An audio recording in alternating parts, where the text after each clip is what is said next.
Quer aprender direito com mapas mentais? Um material exclusivo, ilustrado, trazendo para você os principais pontos sobre o nosso direito. Você vai aprender de forma objetiva. Link na descrição do vídeo. Espero que você esteja bem. Nós vamos começar aqui a falar um pouco sobre o direito penal. Esse é um projeto em áudio e eu espero que, ao me ouvir, você possa compreender essa matéria fantástica, esses conceitos. Eu vou trazer para você a questão técnica e vou dar minha opinião sincera, explicando o que realmente está dentro de um campo teórico e o que realmente acontece na prática. Então isso aqui é um formato de podcast que você possa aproveitar, ouvir no seu fone de ouvido, na sua casa, talvez ouvir no seu carro no momento que você estiver fazendo alguma coisa e você possa usar esse tempo como um momento de aprendizado na tua vida. Esse projeto vai tentar reduzir ao máximo os conceitos e trazer de forma resumida, mas não perdendo a essência do que realmente é o direito penal. Esse é o nosso primeiro encontro, o primeiro capítulo, que vai falar principalmente das noções mais básicas e fundamentais. E um desses conceitos trata-se da questão da moral versus o direito.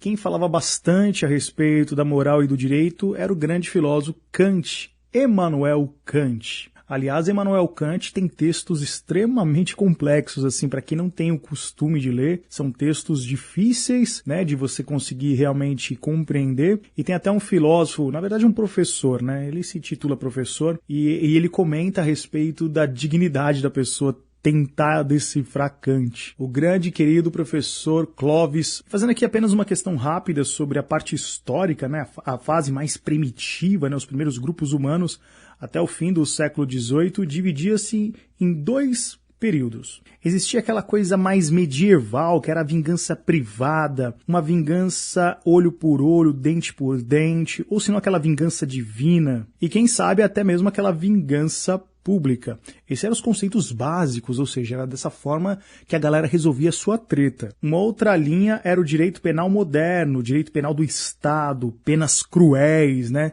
Tem alguns livros, e a gente vai falar um pouco nessa jornada desses livros, que falam da dureza da pena, né? Falam realmente sobre como as penas naquela época eram penas realmente que iam diretamente no sofrimento humano, na dor humana. E logo no fim do século XVIII veio a fase humanitária. Dali surgiram as escolas clássicas e positiva. Então se a gente for parar para pensar, logo nesse primeiro conceito, o que a gente pode imaginar aqui? Imaginar que a moral é o quê? A moral é como se fosse um algo... Como é que eu posso explicar? É como se fosse algo em que a pessoa sabe o que é certo e o que é errado. Ela está muito ligada na questão do indivíduo, o indivíduo ter essa consciência. Há muitas pessoas que não conseguem entender, e até se você for pensar na questão da população carcerária, né? Você analisa que muitos desses caras nunca tiveram uma base familiar, conceitos, princípios. Então eles não conseguem entender a complexidade, por exemplo, do que seria essa moral. Então essa moral é como se fosse um conjunto de regras que eu e você temos. Você que me ouve nesse instante, você tem seu conjunto de regras, você sabe o que é certo, o que é errado, porque isso é a sua moral. Então não dá para imaginar uma sociedade, vamos dizer assim, sem as leis, sem algo que possa regulamentar as regras sociais. Por isso o direito penal ele é tão importante, por isso o direito penal ele se faz realmente necessário nessa sociedade. Eu não vou me aprofundar muito, só vou apenas deixar para você como sugestão, se caso você quiser se aprofundar um pouco mais, existem algumas escolas penais, a escola clássica, a escola positiva e a escola eclética. Então a gente começa a perceber, quando você passa a estudar, quando você passa a mergulhar em algum conhecimento, você vai entendendo a complexidade de cada caso. Por isso que o debate público é um debate muito pobre, porque as pessoas muitas vezes falam sobre temas do direito penal, processo penal, fala sobre o sistema prisional, que é um tema que eu acabo abordando aqui no meu canal e em tantos outros trabalhos. Quando a gente começa a se debruçar e realmente entender como essa dinâmica ela funciona, a gente começa a entender o quanto precisamos melhorar, aprimorar e estudar mais. Estudar, por exemplo, a dogmática, que é uma ciência do conhecimento e da interpretação da lei. Estudar, por exemplo, criminologia, uma ciência interdisciplinar do estudo das causas determinantes da criminalidade. Estudar, por que não, a política criminal, a sistematização de estratégias, táticas e meios de controle social da criminalidade. Então perceba, só aqui a gente já tem alguns destaques. Estudar a dogmática, estudar a criminologia e a política criminal. Vamos entender um pouquinho mais sobre esse conceito, né? Esse conceito do direito penal, que é um conjunto, na verdade, de normas que ligam ao crime com o fato, ou seja, a pena como consequência.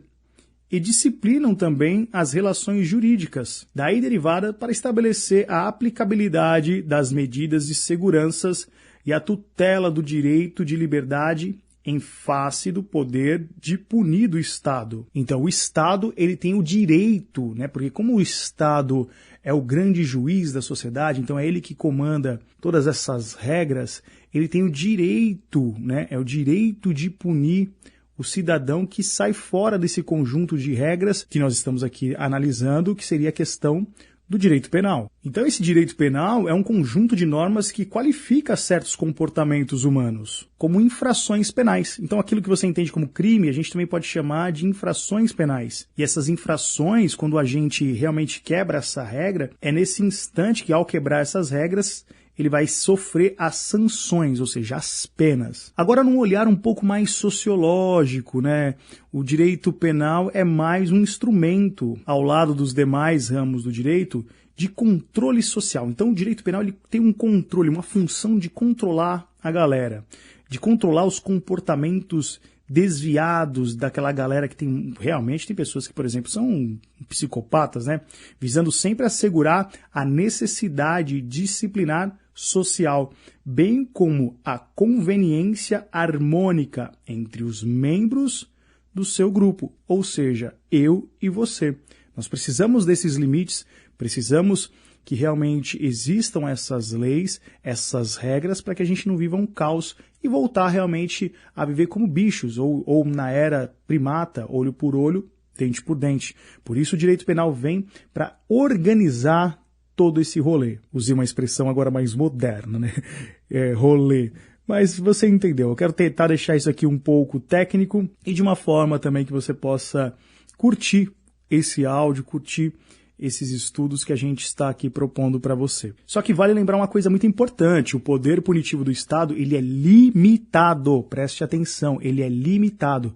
Não é porque o Estado tem o poder de punir que ele pode sair punindo a galera de qualquer forma. Ele tem uma limitação temporal, ou seja, tem um tempo, que esse tempo a gente chama de prescrição. A gente vai se aprofundar um pouco mais sobre isso no decorrer dos nossos áudios aqui.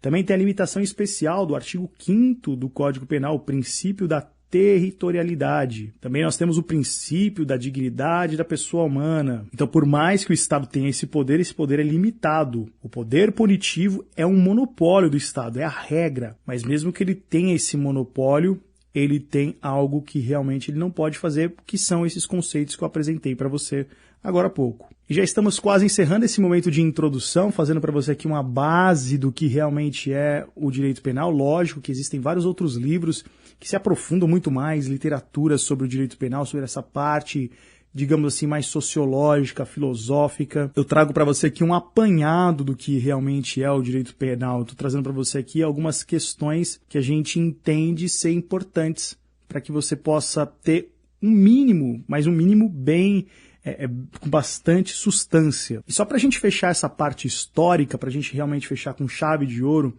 existe um aspecto histórico muito interessante, a Magna Carta Libertatum, documento de cunho libertário, imposto pelos barões ingleses ao rei João Sem Terra, no ano de 1215. No seu artigo 39, previa que nenhum homem livre poderia ser submetido à pena não prevista em lei local. Entretanto, foi só no final do século XVIII, já sob a influência do Iluminismo, que os princípios ganhou força e efetividade, passando a ser aplicado como um objetivo de garantia da segurança jurídica e o controle da arbitrariedade. Já em 1762, com a teoria do contrato social de Rousseau, o princípio da legalidade, que é tema do nosso próximo encontro aqui, nós vamos falar sobre o princípio da legalidade, teve um grande impulso. O cidadão só aceitaria sair de seu estado natural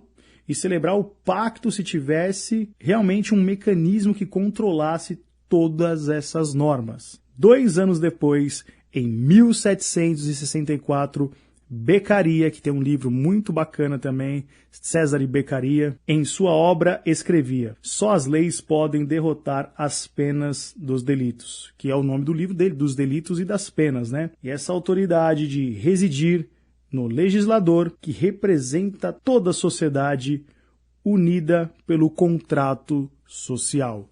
Esse contrato social, de forma bem simples, é realmente a regra do jogo, chamado hoje em dia de direito penal. Bom, é isso. Esse foi o nosso primeiro encontro, fazendo uma introdução sobre o direito penal. Eu espero que você possa ter curtido. É como se fosse realmente um podcast aqui, um momento de áudio, né? Nós não estamos trabalhando com vídeo, mas que você possa se concentrar com fone de ouvido, que você possa ouvir isso aqui de repente no carro, que você possa ouvir no momento que você está tranquilo e meditar, porque é muito importante. Essas regras, essas leis, elas fazem parte da sua vida direta ou indiretamente. Ela pode te afetar um dia ou não. É muito importante você pelo menos ter um pouco de noção sobre isso. E se você gostar dessa dinâmica, se você achar que é interessante e você fala assim para mim, pô, eu gostei, Arquimedes, no comentário, mandar uma mensagem pra gente, quem sabe a gente traz também aqui, nesse mesmo formato, por exemplo, sobre a Constituição Federal e outros códigos que a gente pode até debruçar e conversar um pouco mais aqui. Obrigado pela sua atenção. Eu sou Arquimedes Nicastro e esse aqui foi o nosso momento de direito penal. Um grande abraço e até nosso próximo capítulo. Valeu!